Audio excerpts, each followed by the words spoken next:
Ya, silakan masuk. Assalamualaikum. Waalaikumsalam. Silakan duduk terlebih dahulu.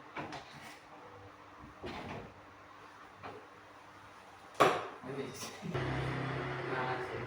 Baik, sebelumnya terima kasih sudah mau datang untuk menyempatkan waktunya untuk ikut konseling dengan saya.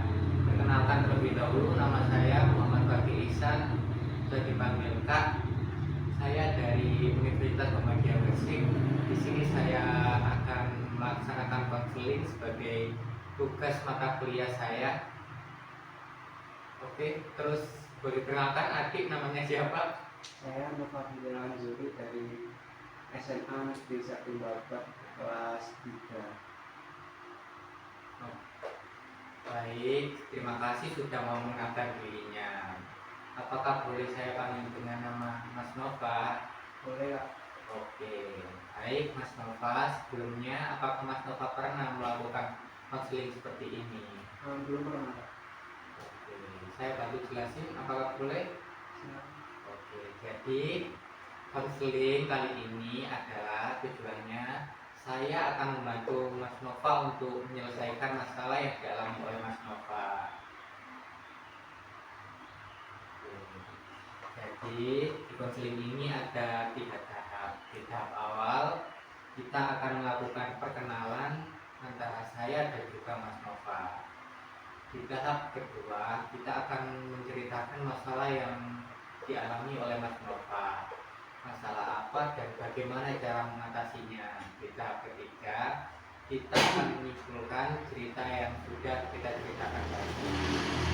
Apakah paham? Oke. Dalam konseling ada beberapa ketentuan yang harus dilakukan. Yang pertama adalah informasi yang Mas Nova berikan bersifat rahasia, jadi tenang saja. Jadi Mas Nova boleh cerita bagaimanapun masalah yang dialami Mas Nova dengan sejujur-jujurnya. Ini tidak apa. Oke, baik. Sebelumnya silakan mengisi inform konser terlebih dahulu.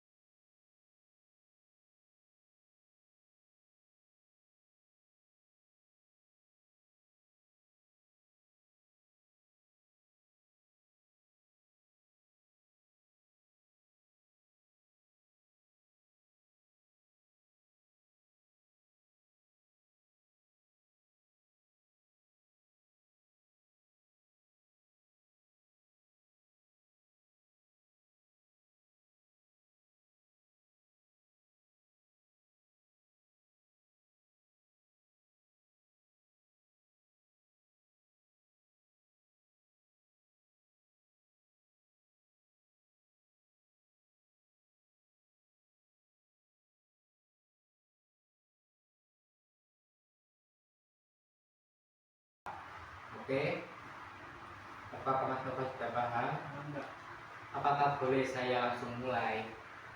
Boleh. Oke. Kemarin kita sempat cecetan ya lewat WhatsApp. Iya Kak. Iya, katanya kamu ngalamin penurunan nilai. Apakah benar? Iya. Boleh nggak Mas Nova ceritain gimana kok bisa turun nilainya? Mungkin menurut saya karena saya jarang belajar dan sering main game. Terus Mungkin saya sering scroll sosmed dan bermain sama teman-teman, jadi jarang buat meluangkan waktu belajar. oke. Kalau Mas Nova biasanya belajar berapa jam kalau di rumah kalau boleh tahu? Kalau belajar mungkin sekitar 1-2 jam itu setelah isya, tapi sekarang udah jarang kan. Oh, jarang. Jarang kenapa itu? Malas ya. Oh, malas. Kalau orang tua di rumah nggak ada yang nyuruh belajar apa gimana? Sebenarnya disuruh, tapi waktu masuk kamar saya diam-diam buat bilang belajar, tapi sebenarnya main game Pak. Oke. Jadi boleh saya simpulkan sementara. Jadi Mas Nova ini masalahnya nilainya turun karena sering bermain game. Kalau disuruh belajar akhir-akhir ini jadinya males ya. Iya Pak. Ya. Oke. Kalau menurut Mas Nova, apa sih yang membuat males belajar ini? Kalau lebih enak main game atau nonton TikTok bisa Lebih enak main game sama nonton TikTok gitu. Oke. belajar itu malah.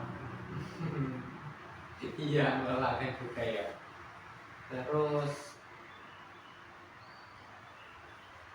Mas Nova ini berarti nilainya turun perkara malas belajar dan sering bermain game jadinya malas gitu. Iya. Lebih enak main game aja gitu ya. Hmm. Oke.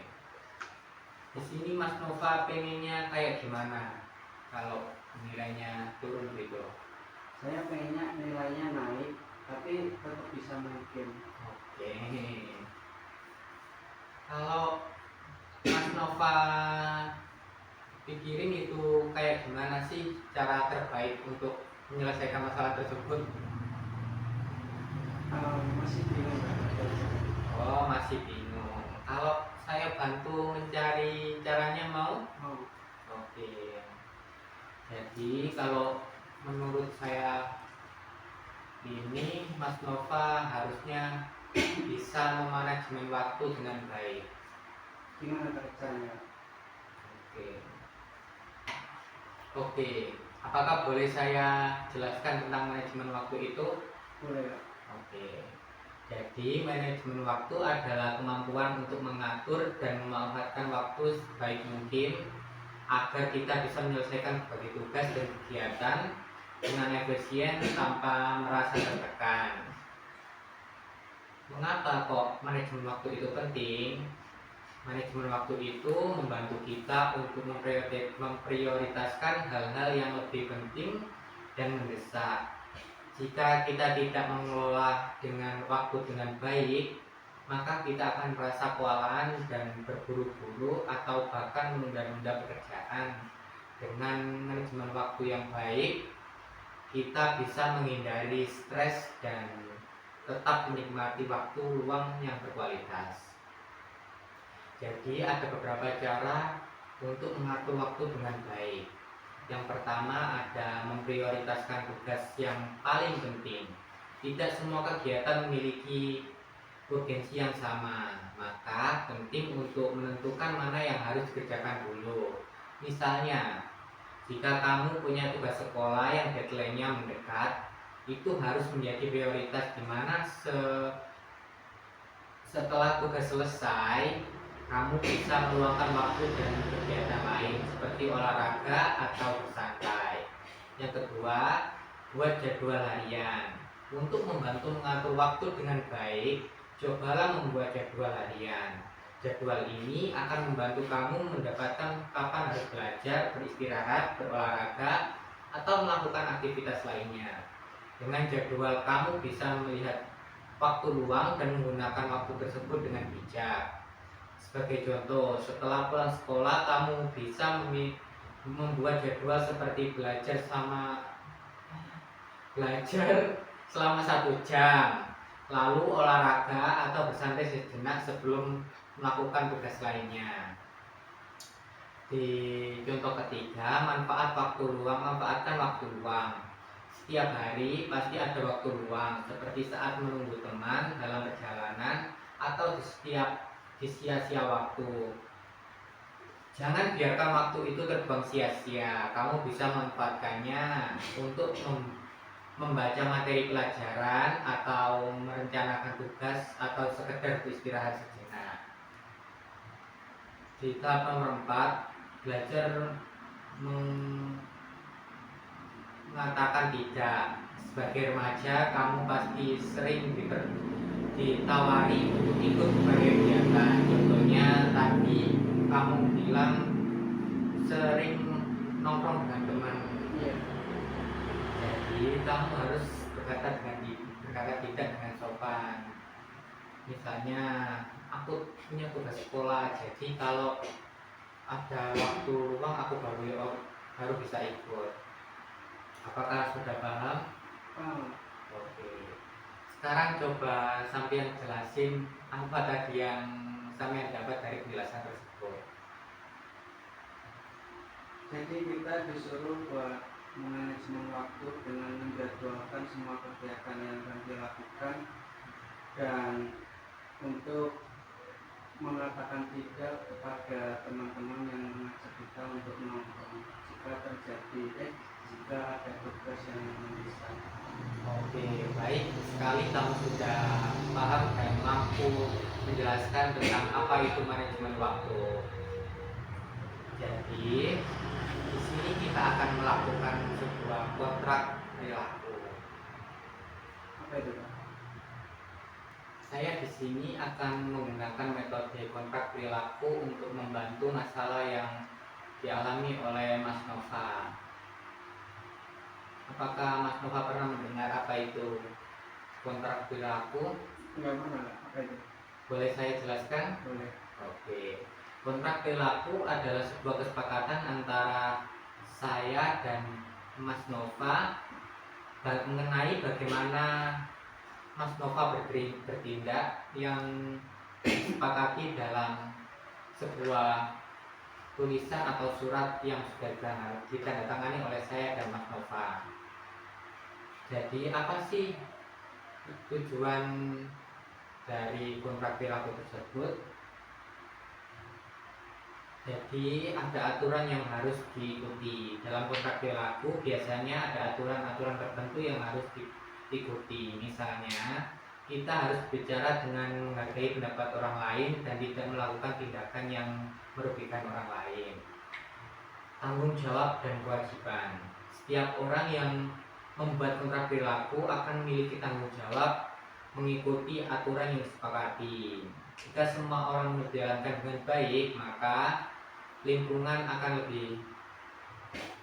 individu yang mengikuti kontrak tersebut akan lebih baik dari sebelumnya. Di kontrak ketiga, konsekuensi jika ada aturan dilanggar. Jadi kontrak perilaku ini memiliki aturan konsekuensi yang misal kamu tidak melakukan kontrak dengan benar, kamu akan mendapatkan konsekuensi seperti apa. Apakah sudah paham? Oke. Jadi di sini ada kertas, silakan Mas Nova isi.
Fadli. Saya Nova Firman sendiri pada 26 Desember 2024 menyatakan bahwa saya setuju melakukan hal-hal di bawah ini, yaitu 1. Rajin belajar, 2. Menjadwalkan semua kegiatan, 3. Berani menolak ajakan teman. Usaha saya dianggap berhasil jika saya mendapat nilai yang lebih baik dari belajar tersebut. 2. Saya menjadwalkan kegiatan saya selama mungkin 1 bulan, 1 minggu. 3. Saya berani menolak ajakan teman yang saya nggak enak untuk menolaknya. Bila saya berhasil melakukan hal di atas, maka saya akan mendapatkan nilai yang memuaskan pada semester depan. Untuk tanggal berakhirnya semester depan. Terima kasih. Apakah Mas Nova sudah merasa mampu melakukan tugas yang ada di sini? Saya usahakan mampu. Oke, apakah boleh saya tanda tangani? Boleh.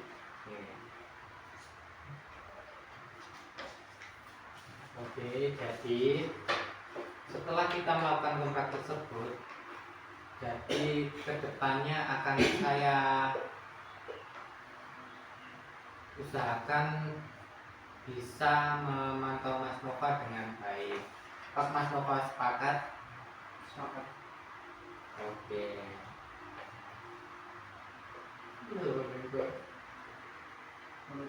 Saya mau nanya, Pak. Oke, boleh, silakan bertanya. Mau tanya apa nih? Buat menolak ajakan teman ini gimana? Masih agak nggak enakan. Oh, jadi Mas Nova masih malu-malu untuk menolak ajakan teman tersebut dan juga masih nggak enak gitu ya? Iya. Oke, saya ngerti kok. Kalau menurut saya caranya ada beberapa cara yang bisa. Contohnya seperti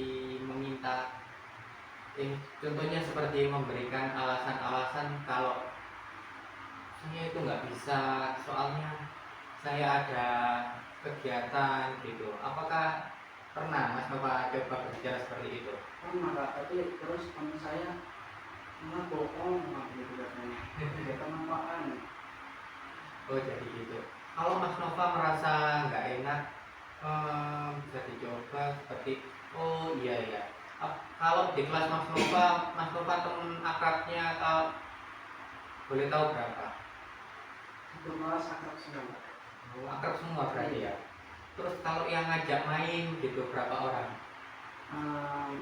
5-6 orang. Ada nggak yang ngajak belajar gitu, terus yang pinter kalau menurut Mas Nova kalau di kelas, rajin? Nggak ada sih, Kak. Saya yang ngajak terus. Oh, malah Mas Nova yang ngajak. Pinter kalau gitu. Kalau bisa, kalau menurut saya ya, boleh dicoba Mas Nova ini bermain dengan teman-teman selain yang mengajak bermain terus gitu tadi. Terus Mas Nova bisa mengajak teman-teman yang mau diajak untuk belajar bersama gitu, agar jadi lebih semangat.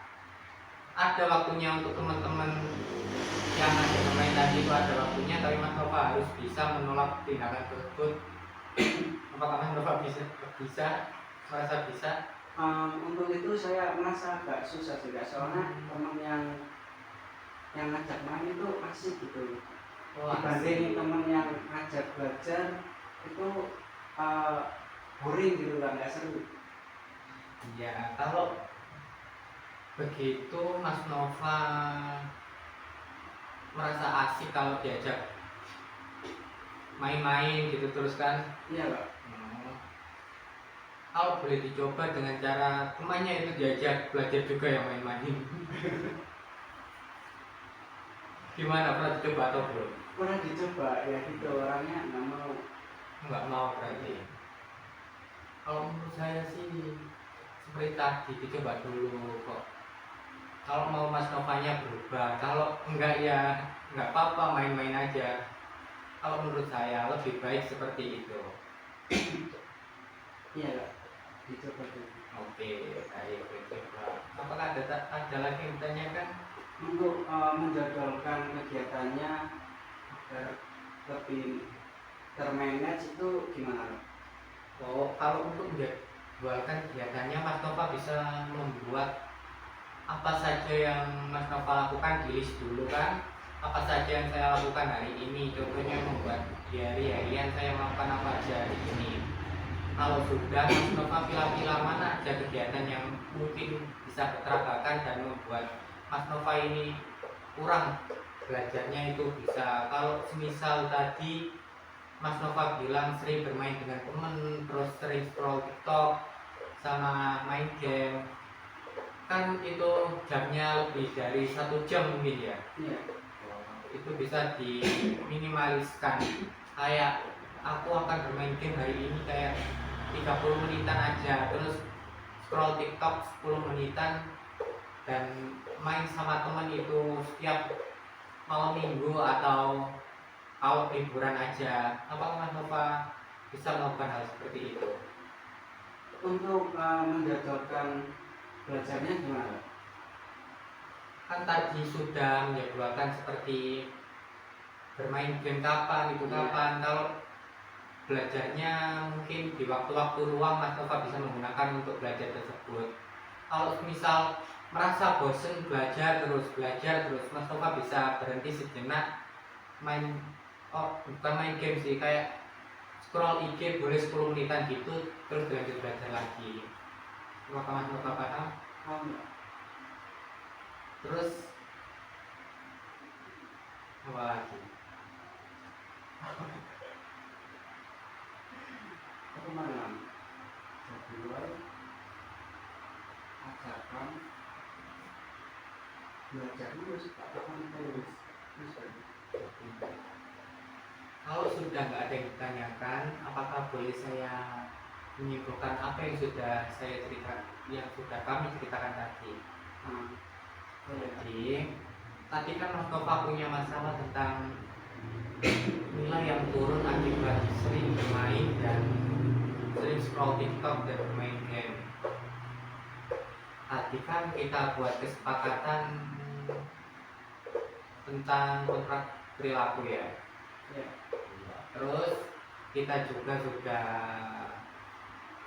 menandatangani hal tersebut, dan Mas Nova juga setuju tentang bagaimana merubah dan perilaku tersebut menjadi yang baik, dari yang buruk tadi.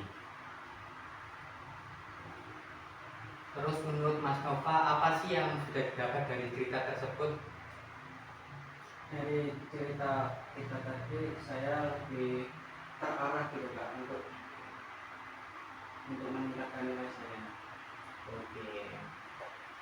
Jadi Mas Nova ini sudah baik, sudah mau ada perubahan untuk merubah diri menjadi lebih baik daripada sebelumnya.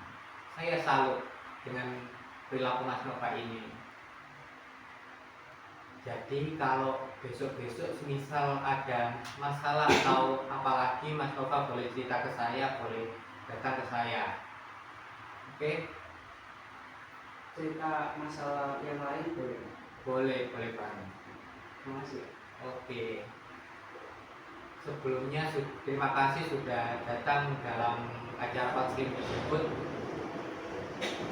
Terima kasih, semoga Mas Nova banyak menjadi orang yang lebih baik lagi dari sebelumnya. Oke. Amin, amin ya rabbal alamin. Terima kasih. Wassalamualaikum warahmatullahi wabarakatuh. Terima kasih Kak. Oke, baik. Hati-hati di jalan ya. Iya.